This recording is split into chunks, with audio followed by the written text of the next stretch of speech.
নমস্কার বন্ধুরা, লৌকিক অলৌকিক বাংলা চ্যানেলে সকল শ্রোতা বন্ধুকে স্বাগত জানিয়ে আজ আমরা আরও একটি গল্প শুনে নেব। কথা না বাড়িয়ে আমরা আগে গল্পের দিকে যাই। গল্পের নাম হাম্পির মন্দিরে একটি রাত। লিখেছেন অমিতাভ ভট্টাচার্য। পাঠ করে শোনাচ্ছি আমি সুদেষ্ণা। আচ্ছা, আগে আমরা গল্পটা শুনে নিই। হোটেলের ঘরে ফোনটা এলো ইন্টারকমে। গাড়ি এসে গিয়েছে। সুরঞ্জন অবশ্য রেডি হয়েই ছিল। অনেকটা পথ, প্রায় 370 কিলোমিটার এই বেঙ্গালুরু থেকে হাম্পি। সকাল সকাল বেরোতে না পারলে সন্ধ্যা হয়ে যাবে। কথাটা সুরঞ্জনের মাথায় ঢুকিয়ে দিয়েছিল তার ছোট্টবেলার বন্ধু রসময়। রসের সাগর রসময় অবশ্য এখন আর ছোট্টটি নেই। সুরঞ্জনের মতোই বছর 38-এর যুবক। বেঙ্গালুরুতে এক্সপোর্ট ইম্পোর্টের ব্যবসা বেশ ভালোই জমিয়ে ফেলেছে। ফ্ল্যাট কিনে আপাতত এখানকারই বাসিন্দা। অনেক ব্যাপারে অমিল থাকলেও দুজনের একটা জায়গায় ভয়ঙ্কর মিল। দুজনেই খুব বেড়াতে ভালোবাসে। এত ব্যস্ততার মধ্যেও সুযোগ পেলেই একসঙ্গে বেরিয়েও পড়ে। প্ল্যানটা রসময়ই দিয়েছিল সুরঞ্জনকে। যেহেতু সুরঞ্জন একটু ইতিহাস নির্ভর গল্প উপন্যাস লিখতে ভালোবাসে, তাই হাম্পিতে যাওয়ার প্রস্তাব। কিন্তু গতকাল সিঁড়ি থেকে পড়ে গিয়ে রসময়ের অ্যাঙ্কেলে ক্র্যাক ফ্র্যাকচার। ডাক্তারের নির্দেশে একদম বেড রেস্ট। ফলে যেতে হচ্ছে সুরঞ্জনকে একাই। রসময় না থাকলে যাওয়ার আনন্দটাই পুরোপুরি মাটি। কিন্তু উপায় নেই। হাম্পিতে 2 রাতের জন্য হোটেল বুক করা হয়ে গেছে। 3 দিন বাদে বেঙ্গালুরু থেকে কলকাতায় ফেরার ফ্লাইটের টিকিটও কাটা হয়ে গেছে। অতএব রসিনী সফরে সুরঞ্জন এবার একাই। রিসেপশনে চেক আউট করে হোটেলের সামনে থেকে যখন সেডান গাড়িতে উঠে বসলো সুরঞ্জন, তখনই মিষ্টি একটা পারফিউমের গন্ধ নাকে এসে লাগলো তার। ড্রাইভার ছেলেটি অল্প বয়সী, 30-এর মধ্যেই হবে। জানালো সে গাড়িতে কোনো পারফিউম স্প্রে করেনি এবং সে কোনো গন্ধও পাচ্ছে না।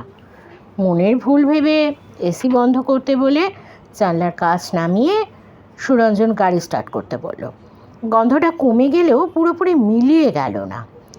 সুরঞ্জনের যেন বারবারই মনে হতে লাগলো তার ডান দিকে কেউ একজন বসে আছেন এবং অবশ্যই তিনি মহিলা। এরকম মনে হওয়ার পিছনে কী কারণ আছে সেটা অবশ্য সুরঞ্জন ভেবে পেল না। আসলে হাম্পিতে আসবে বলে কদিন এটা নিয়ে একটু পড়াশুনো করেছে। এই প্রথম একটি বড় পত্রিকার পুজো সংখ্যায় উপন্যাস লেখার বরাত পেয়েছে। যদিও পুজো আসতে এখনও 6 মাস বাকি, কিন্তু উপন্যাস জমা দিতে হবে মাস দেড়েকের মধ্যেই। ইতিহাস বরাবরই প্রিয় বিষয় সুরঞ্জনের, তাই এবার ঠিক করেই রেখেছে হাম্পির উপর একটি প্রেমের উপন্যাস লিখবে রাজা কৃষ্ণদেব রায় আর তার নর্তকী স্ত্রী চিন্না দেবীকে নিয়ে। লম্বা সফর, প্রায় 7 ঘন্টার জার্নি। বেঙ্গালুরু শহর ছেড়ে গাড়ি ন্যাশনাল হাইওয়ে দিয়ে ঝড়ের বেগে ছুটছে। বসন্তের ফুরফুরে হাওয়ায় ঘুম নেমে এলো সুরঞ্জনের 2 চোখে। 500 বছর আগের গল্প নয়, সত্যি ঘটনা। তুঙ্গভদ্রা তীরে শিল্প সংস্কৃতি, চিত্রকলা আর সুশাসনের পীঠস্থান হয়ে উঠেছিল বিজয়নগর। সেই বিজয়নগরের রাজপথ ধরে ঘোড়ায় চড়িয়ে এগিয়ে চলেছেন নব্য যুবক কৃষ্ণদেব রায়। যাবেন কোদণ্ডরামের মন্দিরের দিকে। সুলাই বাজারে প্রবেশ করেই পথের দুপাশে সার সার পাথরের ঘন নজরে পড়ে তার। সেখানে বাস করেন এই এলাকার সেরা নর্তকীরা, দেবদাসী ও নগর নটিয়েরা। যেমন নৃত্যগীতে পারদর্শী, তেমনি রূপে অসামান্যা। বিভিন্ন উৎসবে, মন্দির প্রাঙ্গণ এবং রাজসভায় নৃত্য পরিবেশন করেন এরা। এই পড়ন্ত বিকেলে এখন যে যার বাড়ির সামনে দাঁড়িয়ে আড্ডায় মশগুল। তাদের সুললিত কণ্ঠের রিঞ্ঝিনিতে মুখরিত পুরো এলাকা। হঠাৎ কৃষ্ণদেব রায়ের চোখ আটকে যায় এক নর্তকীর উপরে। একটু আগে সে তার পাশে দাঁড়ানো সখীর কাছে জানতে চাইছিল ঘোড়ায় পিঠে বসা ব্যক্তিটি কি রাজা? ঘোড়া থেকে নেমে কৃষ্ণদেব রায় বললেন, আমি রাজা নই, রাজার বইমাত্রেও ভাই। তুমি কি দেবদাসী? নর্তকী শরীরে হিল্লোল তুলে ভ্রুযুগল কুঞ্চিত করে উত্তর দিল, আমি দেবদাসী নই আর্য, আমরা রাজার দাসী। প্রথম দর্শনেই সেই নর্তকীর প্রতি তীব্র আকর্ষণ রোধ করেন কৃষ্ণদেব রায়। নর্তকীরা একই দশা, ডান কাঁধে কারো মৃদু ঠেলাতে ঘুম ভেঙে যায় সুরঞ্জনের। এপাশ ওপাশ তাকিয়ে কাউকে দেখতে পায় না। ড্রাইভারকে জিজ্ঞেস করে, তুমি কি আমাকে ডাকলে? ড্রাইভার ঘাড় ঘুরিয়ে জানায়, না।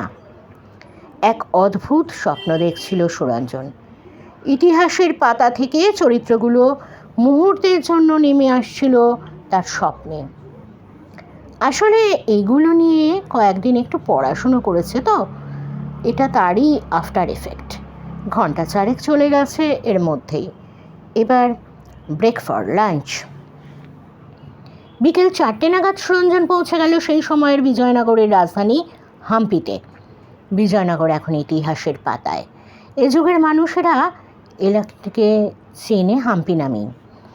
এই এলাকার গেস্ট হাউস একটি, কর্ণাটক ট্যুরিজমের হোটেল মৌর্য ভুবনেশ্বরী।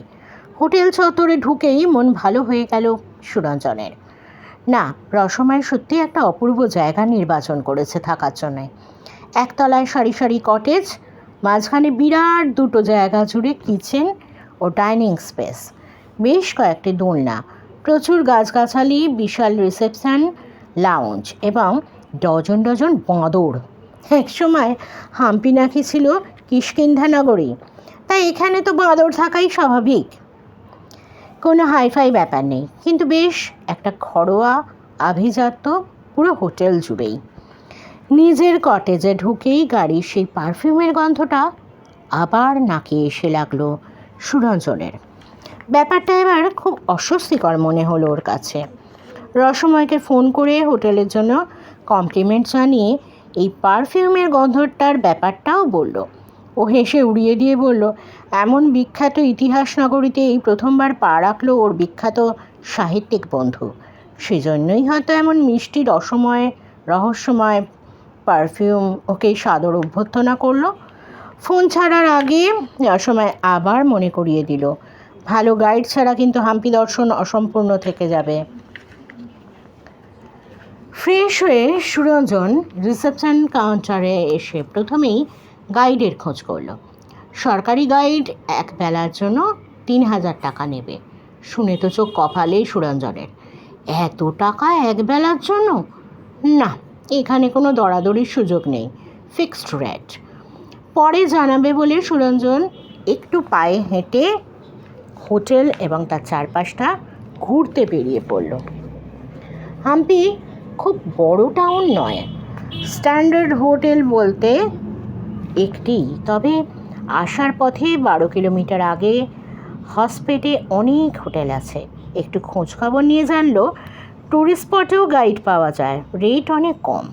হোটেলের ঘরে ফিরতেই ইন্টারকম বেজে উঠল। অপর প্রান্তে এক নারী কণ্ঠ সুরেলা গলায় প্রথমেই জানতে চাইল, আপনার সঙ্গে হিন্দিতে কথা বলবো না ইংরেজিতে?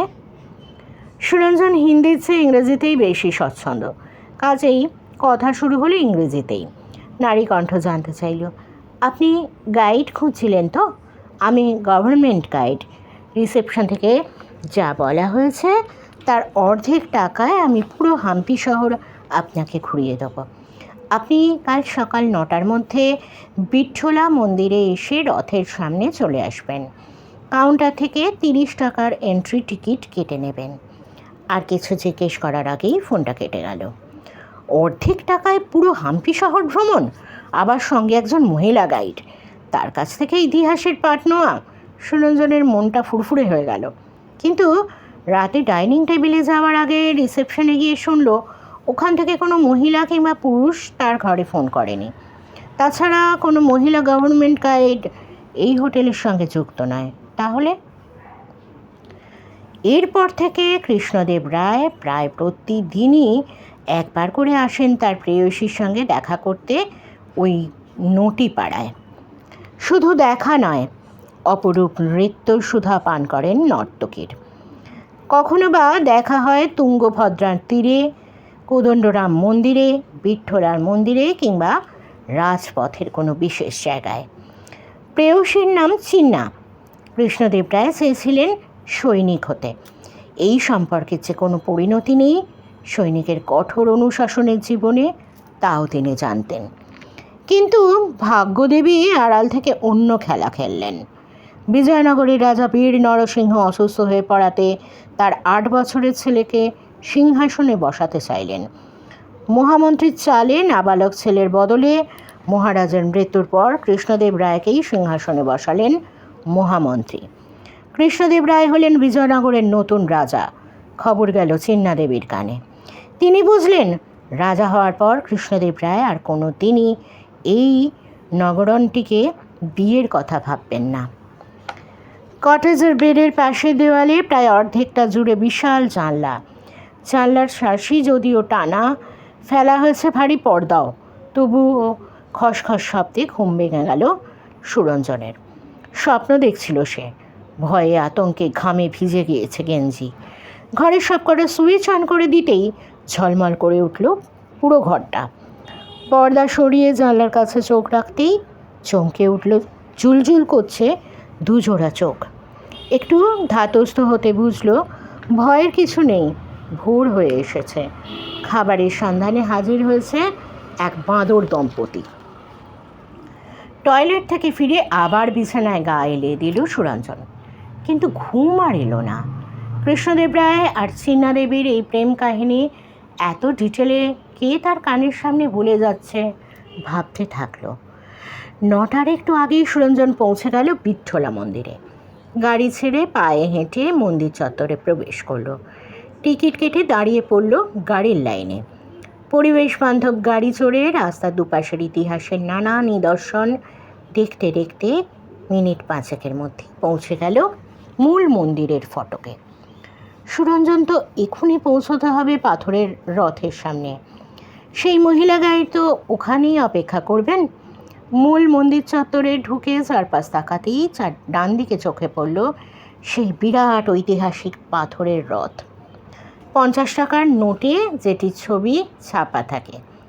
সেখানে একটু দাঁড়িয়ে এপাশ ওপাশ খোঁজাখুঁজি করে কোনো মহিলা চোখে পড়ল না তার। ধন্দে পড়ল সুরঞ্জন। রথের সামনে দাঁড়িয়ে অনেকেই মোবাইলে সেলফি তুলতে ব্যস্ত। জটলা লেগেই আছে, কিন্তু তারা কেউ তো কাউকে আগে দেখেও নি। তাহলে সরি ফর কামিং লেট, নারী কণ্ঠ শুনে সুরঞ্জন পেছনে ফিরে দেখল। মুখে মাস্ক পরা, সারা দেহ মাথা সালোয়ার কামিজ এবং ওড়নায় ঢাকা এক তরুণীকে নমস্কার জানিয়ে নিজের নাম জানালো তিরুমালা। বেঙ্গালুরু গভর্নমেন্ট কলেজ থেকে গাইড ট্যুরিজমে মাস্টার ডিগ্রি করেছে। সুরঞ্জনও নিজের পরিচয় দিল। কী উদ্দেশ্যে এখানে আগমন তাও জানালো। এবার শুরু হলো মেয়েটির সঙ্গে মন্দির চত্বর পরিভ্রমণ। একটি মন্দির নয়, কয়েক ডজন মন্দির ছড়িয়ে ছিটিয়ে রয়েছে এবং এখানে প্রত্যেকেরই নেপথ্যে রয়েছে চমকপ্রদ সব ইতিহাস। মেয়েটির কণ্ঠে একটা জাদু আছে। অনুচ্চ কণ্ঠে একের পর এক বলে চলেছে গর্ভগৃহ, মহামণ্ডপ, আরাধ্য মণ্ডপ, কল্যাণ মণ্ডপ, উৎসব মণ্ডপ, পাথরের রথসহ নানা স্থাপত্যের কারুকাজের বৈশিষ্ট্য, বিষ্ণুসহ বিভিন্ন দেবদেবতার মূর্তির অসাধারণ অলঙ্করণ, বিভিন্ন মণ্ডপ কী কারণে ব্যবহার হতো ইত্যাদি অনেক অনেক কথা। লেখার প্রয়োজনে লাগবে ভেবে সুরঞ্জন অনেক কথাই ধরে রাখছিল মোবাইলের রেকর্ডারে। বেশ কিছু ফটোও তুলল, কিন্তু একসঙ্গে সেলফি তুলতে চাওয়ায় রাজি হলো না তিরুমালা। দেখতে দেখতে গড়িয়ে গেছে প্রায় 3 ঘন্টা, অথচ সুরঞ্জনের এতটুকু ক্লান্তি আসছে না। সঙ্গীত মণ্ডপ নিয়ে ভীষণ কৌতূহল ছিল তার। মেয়েটি অবশেষে নিয়ে গেল সঙ্গীত মণ্ডপে। কয়েক ডজন পিলারের উপর দাঁড়িয়ে আছে, চারপাশ ফাঁকাই মণ্ডপটি। এখানকার বিভিন্ন পিলার থেকে নানা ধরনের বাদ্যযন্ত্রের সুর শোনানো যায়। গাইডের ফাঁপা পিলারগুলো বাজিয়ে বাজিয়ে কিছু বাদ্যযন্ত্রের সুর শোনান পর্যটকদের। কিন্তু স্থাপত্যের ক্ষতি হচ্ছে এই যুক্তিতে কর্তৃপক্ষ এটি বন্ধ করে দিয়েছেন। ঘুরে ফিরে দেখা যায়, কিন্তু পিলারগুলোকে বাজানো যাবে না। সুরঞ্জন শুনে হতাশ হলো। এই বিঠ্ঠলা মন্দিরের এটাই তো সেরা আকর্ষণ। নর্তকী চিন্না দেবী তো এখানেই নৃত্য পরিবেশন করতেন এইসব বাদ্যযন্ত্রে তোলা সুরের সঙ্গে। তিরুমালা সুরঞ্জনের এই আক্ষেপ শুনে তাকে বললেন, আজ রাত 8টায় এখানে আসতে পারবেন? আজ তো ভরা পূর্ণিমা। যদি আসতে পারেন তাহলে শুধু নাচ গান নয়, এই মন্দিরে আমি আপনাকে আরও অনেক কিছু দেখাতে পারি। 500 বছর আগে প্রতি পূর্ণিমার রাতে রাজা কৃষ্ণদেব রায় এখানে চিন্না দেবীর সঙ্গে মিলিত হতেন। রাত 8টা পর্যন্ত এখানে লাইট অ্যান্ড সাউন্ড অনুষ্ঠান থাকে। আপনি একটা টিকিট কেটে ঢুকে পড়বেন, তারপর একে একে সবাই বেরিয়ে গেলেও আপনি কিন্তু বের হবেন না। আপনি এই সঙ্গীত মণ্ডপের বাঁ দিকে ঠিক এখানটায় দাঁড়িয়ে থাকবেন। জায়গাটা অন্ধকার, কেউ আপনাকে দেখতে পাবে না। আমি এসে আপনার সঙ্গে মিট করব। তবে প্লিজ এই কথাগুলো একদম পাঁচকান করবেন না। আর আপনি নিজের গাড়িতে আসবেন না, অটো ভাড়া করে চলে আসবেন। এখানে পৌঁছে অটোকে ছেড়ে দেবেন। আপনাকে হোটেলে পৌঁছে দেবার ব্যবস্থা আমিই করে দেবো। 7-5 না ভেবে সুরঞ্জন ঘাড় হেলিয়ে সম্মতি দিল। এখন প্রায় 2:30 বাজে। হোটেলে ফিরে গিয়ে লাঞ্চ করে রেস্ট নিন, কারণ প্রায় সারা রাত আজ এখানে জাগতে হবে। ধন্যবাদ জানিয়ে পার্স বার করে তিরুমালাকে টাকা দিতে গিয়ে সুরঞ্জন দেখল আশেপাশে কেউ নেই। ভয়ঙ্কর আশ্চর্য হলো। সেই সঙ্গে সারা শরীর জুড়ে টের পেল এক শিরশিরানি অনুভূতি। মহিলা কি হাওয়ায় মিলিয়ে গেল নাকি? হঠাৎ সুরঞ্জন টের পেল তার চারপাশে সেই পরিচিত পারফিউমের গন্ধটা। একটু পরে গন্ধটাও ধীরে ধীরে মিলিয়ে গেল। সারা রাত জাগতে হবে ভেবে হোটেলে ফিরে একটু বিছানায় গা এলিয়ে দিয়েছিল সুরঞ্জন। কিন্তু ঘুম এলো কই? সেই এক দুঃস্বপ্ন। চোখ বুঝলে কানের সামনে কে যেন কৃষ্ণদেব রায় আর চিন্না দেবীর প্রেম কাহিনীর এপিসোডগুলো পর পর শুনিয়ে চলেছে তাকে।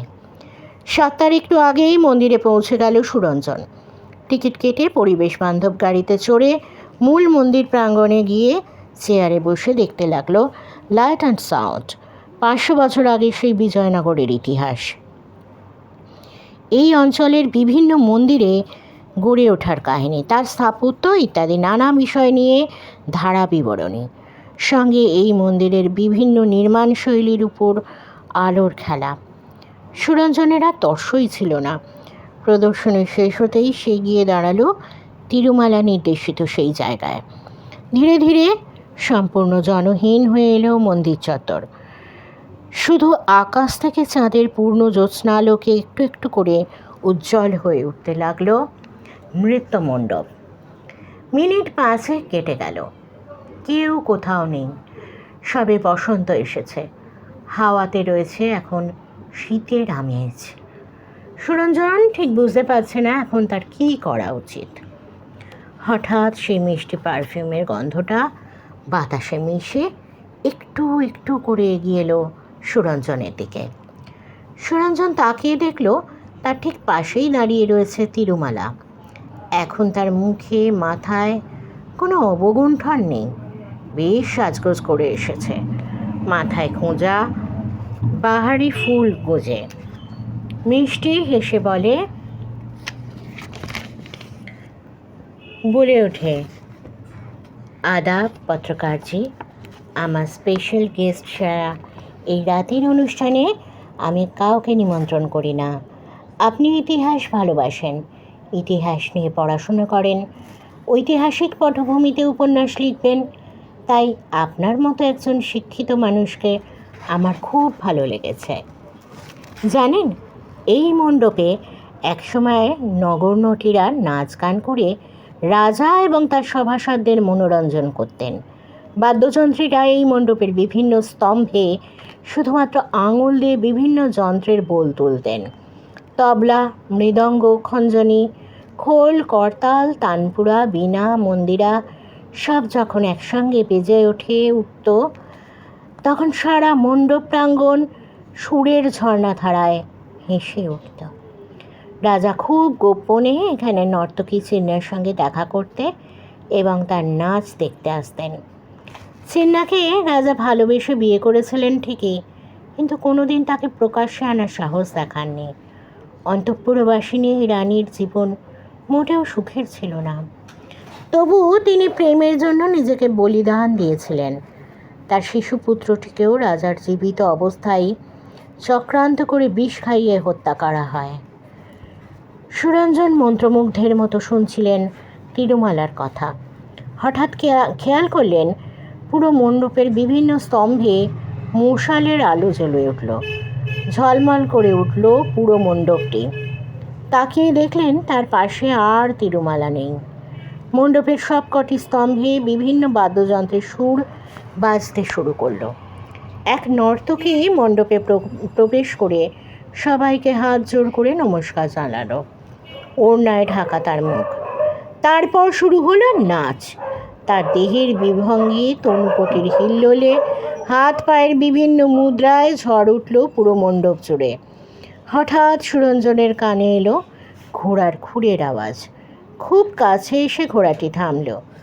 অদৃশ্য কেউ একজন যেন নামলেন, জুতোর মশমশ আওয়াজ তুলে এগিয়ে গেলেন মণ্ডপের দিকে। মুহূর্তের জন্য নাচ থামিয়ে নর্তকী সেই আগন্তুককে অভিবাদন জানালো। তারপর আবার শুরু করলো নাচ।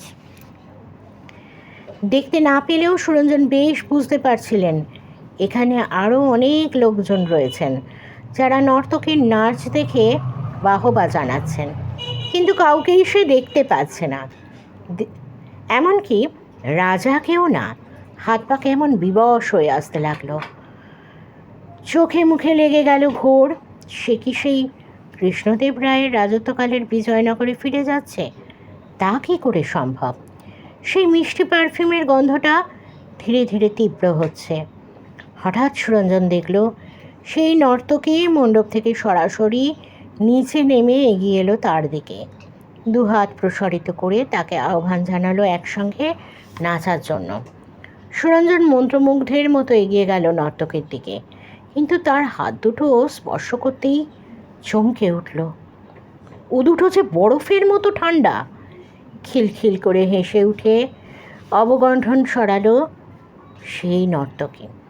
সুরঞ্জন আশ্চর্য হয়ে দেখল নর্তকীটি আর কেউ নন, একটু আগে তার পাশে দাঁড়িয়ে থাকা সেই তিরুমালা দেবী। হাসতে হাসতে তিরুমালার মুখে ক্রম পরিবর্তন হতে শুরু করলো। শেষ পর্যন্ত সেই মুখটা হয়ে উঠল একটা কঙ্কালের মুখ। পুরো দেহটা হয়ে উঠল কঙ্কালের। সে যেন জোর করে সুরঞ্জনকে টেনে নিয়ে যেতে চাইছে ওই মণ্ডপে। ভয়ে আতঙ্কে চিৎকার করে উঠল সুরঞ্জন, কিন্তু গলা দিয়ে অস্ফুট গোঙানি ছাড়া আর কোনো আওয়াজ বের হলো না। পরের দিন সকাল 8টা নাগাদ জ্ঞান ফিরল সুরঞ্জনের। স্থানীয় নার্সিংহোমের বেডে শুয়ে আছে সে। স্যালাইন চলছে। ভোরবেলা এক সাফাই কর্মী তাকে অজ্ঞান অবস্থায় সঙ্গীত মণ্ডপের সামনে থেকে উদ্ধার করে। তারপর মন্দির কর্তৃপক্ষের চেষ্টায় এই নার্সিংহোমে তাকে স্থান দেওয়া হয়। একটু সুস্থ বোধ করতেই গত রাতের ঘটনাগুলো পরপর মনে পড়তে শুরু করে সুরঞ্জনের। জ্ঞান ফেরার খবর পেয়ে নার্সিংহোমের অ্যাটেন্ডিং ডাক্তার, স্থানীয় থানার পুলিশ অফিসারকে নিয়ে সুরঞ্জনকে দেখতে আসেন। তারা দুজনেই সুরঞ্জনকে রেস্ট নিতে বলেন। অফিসার বলেন বিকেল 5টায় এসে তিনি সুরঞ্জনের সঙ্গে কথা বলবেন। কোনো টেনশন করার দরকার নেই, এমন ঘটনা ওই মন্দিরে এই প্রথম নয়, এই নিয়ে তৃতীয়বার ঘটল। স্থানীয় পুলিশ অফিসার এসে জানালেন আয়েশা রুকসানা আর মিথিলেশ শ্রীবাস্তবের কথা। দুজনের পরিচয় হয়েছিল বেঙ্গালুরু ইউনিভার্সিটিতে জার্নালিজম নিয়ে পড়ার সময়। পরিচয় প্রেমে গড়াতে বেশি দিন সময় লাগেনি। পোস্ট গ্র্যাজুয়েশন করার পরে সরকার মনোনীত গাইড হিসেবে ওই মন্দিরেই কাজ শুরু করেন দুজনে, কিন্তু টাকা পয়সা জমিয়ে বিয়ে করার স্বপ্নও দেখেছিলেন। তখন এই বিঠ্ঠলা মন্দির রাতেও দর্শন করা যেত। অল্প দিনেই এই জুটি গাইড হিসেবে ভীষণ জনপ্রিয় হয়ে পড়েন। রাতের প্যাকেজে এদেরই বেশি ডিউটি দেওয়া হতে থাকে। এই নিয়ে অন্য গাইডদের মুখে অসন্তোষ শুরু হয়। কয়েকবার হেনস্থার শিকার হন তারা। আয়েশা ভীষণ চিন্না অবসেসড ছিল। চিন্নার প্রেম কাহিনী ট্যুরিস্টদের কাছে বর্ণনা করতে করতে সে বিভোর হয়ে যেত। নিজেকে চিন্না কল্পনা করতে শুরু করল। বছর 12 আগে 4-5 জনের একদল যুবক রাতের প্যাকেজ মন্দিরে দেখতে এসে উশৃঙ্খলতা শুরু করে ওদের সঙ্গে। সবাই ছিল মদ্যপ। মিথিলেশের সামনেই আয়েশাকে গণধর্ষণ করে তারা। তারপর দুজনকেই খুন করে। কয়েকদিনের মধ্যে পুরো গ্যাংটাই ধরা পড়ে। কিন্তু আদালতে বিচার চলাকালীন কোনো না কোনো দুর্ঘটনায় রহস্যজনকভাবে মারা যান প্রত্যেকে। মৃত্যুর পরেও আয়েশা এই মন্দিরের মায়া কাটাতে পারেনি। তাই মাঝে মাঝেই চিন্নার রূপ ধরে সে ফিরে আসে এখানে গাইডগিরি করতে। সুরঞ্জনের মতো শিক্ষিত ইতিহাস উৎসাহী পুরুষরাই থাকে আয়েশার টার্গেট। আর একটা ইন্টারেস্টিং ঘটনা, আয়েশা এই যে নিজেকে তিরুমালা বলে পরিচয় দিত, এই তিরুমালা আসলে চিন্না দেবীর আরেকটি নাম, যেটি তাকে ভালোবেসে দিয়েছিলেন রাজা কৃষ্ণদেব রায় স্বয়ং। থানার অফিসারের কাছ থেকে এই কাহিনীটি শুনে সুরঞ্জন বিস্ময়ে হতবাক হয়ে যায়।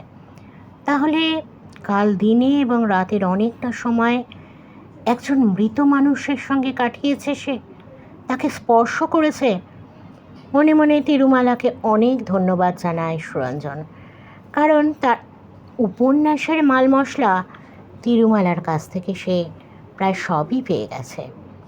এবার শুধু লেখার অপেক্ষা। ডিনার হয়ে গেছে। রাতের সিস্টার কেবিনে ঢুকে সুরঞ্জনকে ওষুধ খাইয়ে দেয়। যাওয়ার আগে চাদরটা বুক অব্দি টেনে দেয়, বড় আলো নিভিয়ে নাইট ল্যাম্পটা জ্বালিয়ে দেয়। মিষ্টি হেসে বলে, গুড নাইট। সুরঞ্জন চমকে উঠে দেখে সিস্টারের মুখ হুবহু তিরুমালার মুখের মতো। তাহলে কি? এই ছিল আজকের গল্প বন্ধুরা। কেমন লাগলো অবশ্যই কমেন্ট বক্সে কমেন্ট করে জানাবেন। ভালো লাগলে অবশ্যই লাইক দেবেন। আর আপনাদের এক একটা লাইক আমাকে উদ্বুদ্ধ করে আরও ঘটনা, আরও গল্প খুঁজে বের করতে, যাতে আপনাদের শোনাতে পারি। আপনাদেরও ভালো লাগে নিশ্চয়ই। আর একটা রিকোয়েস্ট প্রতিবারের মতোই এবারেও করব, যাদের জীবনে অলৌকিক বা ভৌতিক কোনো ঘটনা ঘটেছে বা পরিচিত কারোর জীবনে ঘটেছে, আমাকে অবশ্যই শেয়ার করবেন। ডেসক্রিপশন বক্সে আমার মেল আইডি দেওয়া থাকে, সেখানে লিখে পাঠাতে পারেন ঘটনাগুলো, অথবা হোয়াটসঅ্যাপ নম্বর দেওয়া থাকে, সেখানে ঘটনা ভয়েস রেকর্ড করেও পাঠাতে পারেন। সঙ্গে থাকুন, শুনতে থাকুন, সুস্থ থাকুন, ভালো থাকুন। আমরা প্রতিবারের মতো এই চ্যানেলটিতে অনেক রহস্য গল্প, ভৌতিক গল্প, আধা ভৌতিক গল্প, দৈবিক গল্প, ঘটনা, সত্যি ঘটনা শুনতে পাবো। তাহলে কিন্তু না করে চ্যানেলটাকে কিন্তু সাবস্ক্রাইব করে অল বাটনটা প্রেস করে দিতে ভুলবেন না।